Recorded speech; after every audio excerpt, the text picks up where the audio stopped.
This is Lockpick Silva here. I just got my new worm rake. It's got a nice picture of an octopus.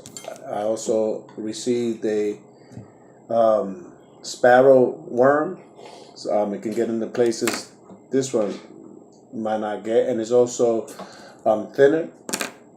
I also got a Celerity Dangerfield complete lockpick set, which is very pretty.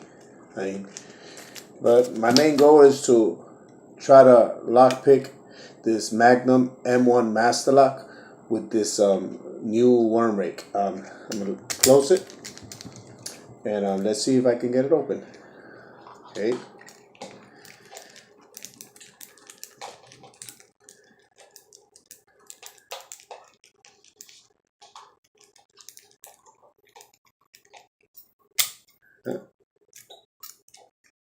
Got it open. Master locks are not safe. Be safe and do not steal.